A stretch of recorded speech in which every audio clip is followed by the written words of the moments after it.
Hey, welcome to my final presentation. Here are my guests. My mentor was not able to attend, uh, so we'll just get right into it.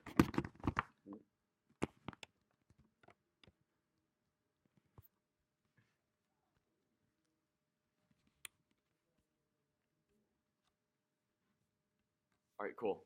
So thank you for coming to my presentation. This semester we've been looking at different topics each week within economics and applying basic principles from earlier classes to these more complex issues. And for my final project, I chose to spend the last month of this class studying California wildfires. So I chose this topic because the smoke, when we were choosing topics, it was like all the smoke was out, and I was starting to realize like, wow, if it's impacting me all this way away, it must be having a massive effect on the economy, not just through like the fires and things that were actually burned, but also through the public health crisis and the consequences on different industries. And in general, I'm interested in public policy, and I saw this as deeply related, and I took environmental economics last year, so I saw this as the logical step for my final project. And also, one of my family friends, her sister lost her home, and hearing about that made me realize, like, wow, this really needs to be addressed. So this is not a unique phenomenon to California. No matter like if there is humans here or not, California's always had wildfires from what we can tell from the geological data. But over time and how it's been tracked, not just the number of wildfires, but the total acreage burned per each wildfire has been steeply increasing. So this shows the total acres lost, and you can see 2017 was a super bad year for wildfires. But in general, like we aren't really seeing any more really low wildfire years. And this is quantified by a 400% increase since 1970. And the biggest fire in California history last August was the Mendocino fire, and just the insurance alone, there was $845 million in claims. So outside of people who had home insurance and for different types of properties, even more damage was done. And right now, the federal government, in addition to what the state spent, but the federal government spends over $2 billion a year working on wildfire suppression, funding firefighters, things like that. And this is not an issue that's expected to go away anytime soon, because since 1940, there's been a 13.5 times increase in the amount of land that's vulnerable to wildfires each year. And the reason for this increase, for the most part, has been attributed to changes in climate patterns. So the average temperature in California has risen 2 degrees or so, which doesn't sound like a lot. When you think about the standard deviation of how years temperatures could change on certain days, it means that we're seeing higher temperatures each year, which means it's easier for fires to spread as there's more energy. And it's more likely that fires will start as well just from abnormal weather. So this issue so far has mainly been expressed in terms of just like acres lost and stuff like that, but to look at through an economic lens, really what wildfires are an issue of negative externalities. So you've all taken intro economics, so you're familiar with the term, but just to review, a negative externality is a cost that's suffered by a third party as a result of an economic transaction. So if you think about things like secondhand smoke, even if someone's walking down the street and they aren't choosing to be part of a transaction of someone buying a cigarette, they're still being exposed to the negative consequences of that person choosing to buy the cigarette by having to smell it and by the secondhand smoke pollution and cancer risks.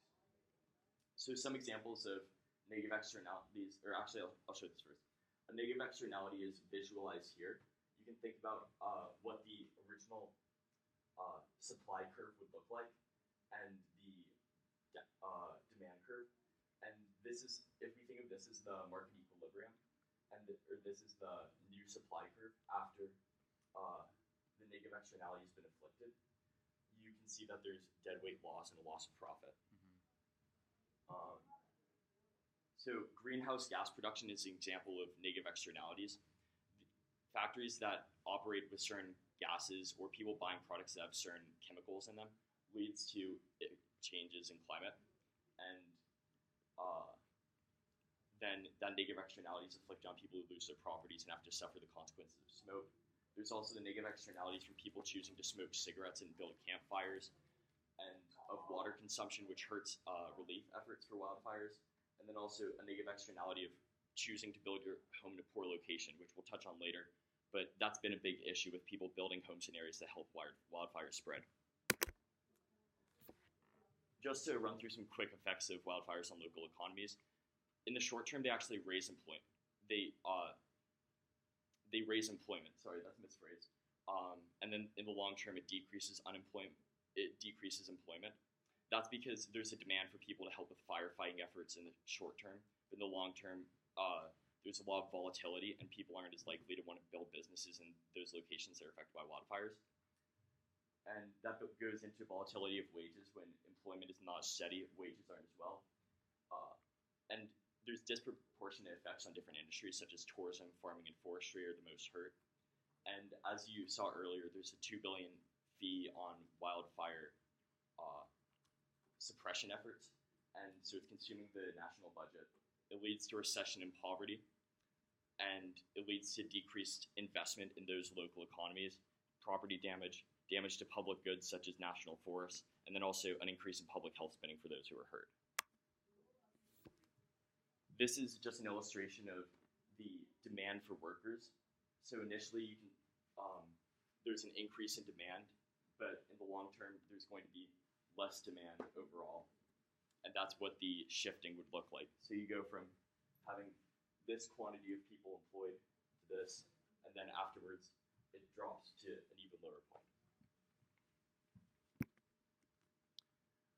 And an interesting fact is that 52% of the Forestry's department budget was spent on fighting wildfires between 2000 and 2017, and 51% of this budget was spent on salaries for firefighters. So right now, we aren't able to do a lot of forest maintenance and reconstruction because wildfires have just become such a big issue. And a lot of this is like having to actually pay the firefighters in suppression.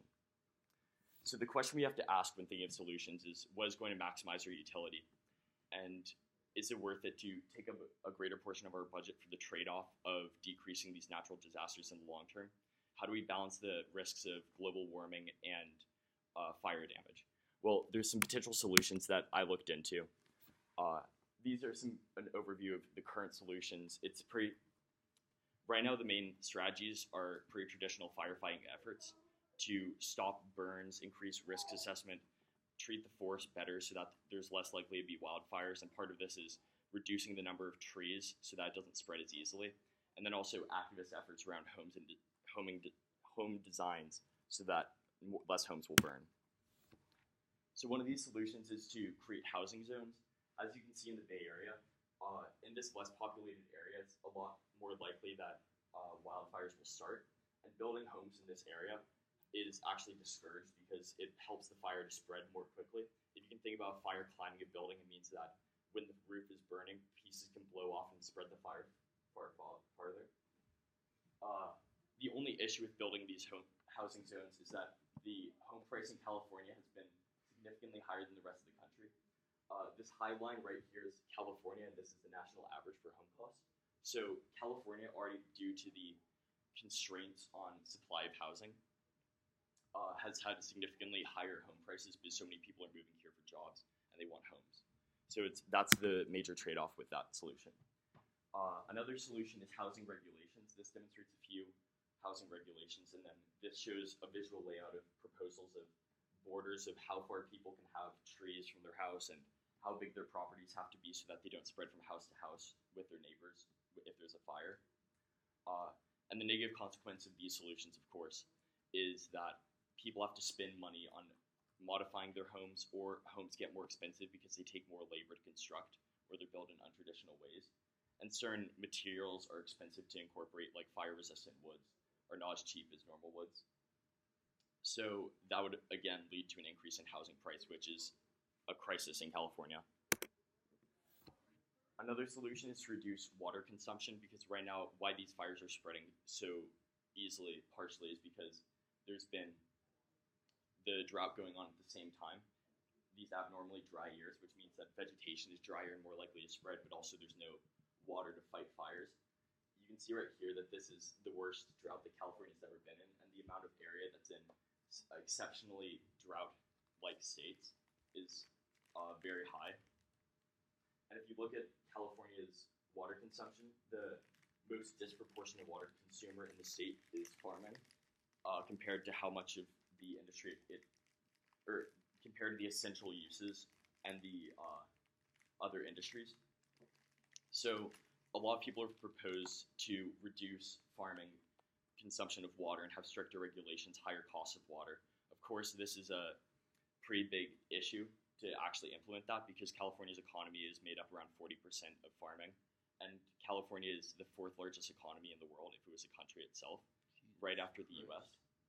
So, or right after the U.S., China, and I forget which other country, but yeah, it would be fourth. And Japan, maybe. yeah, and then the most long-term solution is funding alternative energy, carbon taxes, and all of these different climate strategies that we've heard about, encouraging people to do different things with their houses, like not driving vehicles and taking shorter showers. And then another less talked about one is reducing landfill emissions because when things decompose, they emit greenhouse gases. So, of course, this is the best solution in the long term because you really want to kill the issue at its origin. But this would have a lot of negative effects on America's economy by causing businesses to go overseas where there's less regulation, meaning less employment, less job opportunities. And it would also mean more expensive household goods for Americans. So the question that we're left with is how do we balance the relative costs of different regulations? How about the interests of different groups? Because these solutions each disproportionately affect different people. And these questions are really still up in the air, but from my research, I think that I can safely say that we need to implement these climate strategies in the long term if we want to solve this issue, and we do need to do it because not just California, but nationally, the rates of wildfires are significantly increasing, and the costs are going far outweigh in the long term what a wildfire, if wildfires get significantly worse, it'll outweigh the costs of stopping climate change in the short term. Thank you.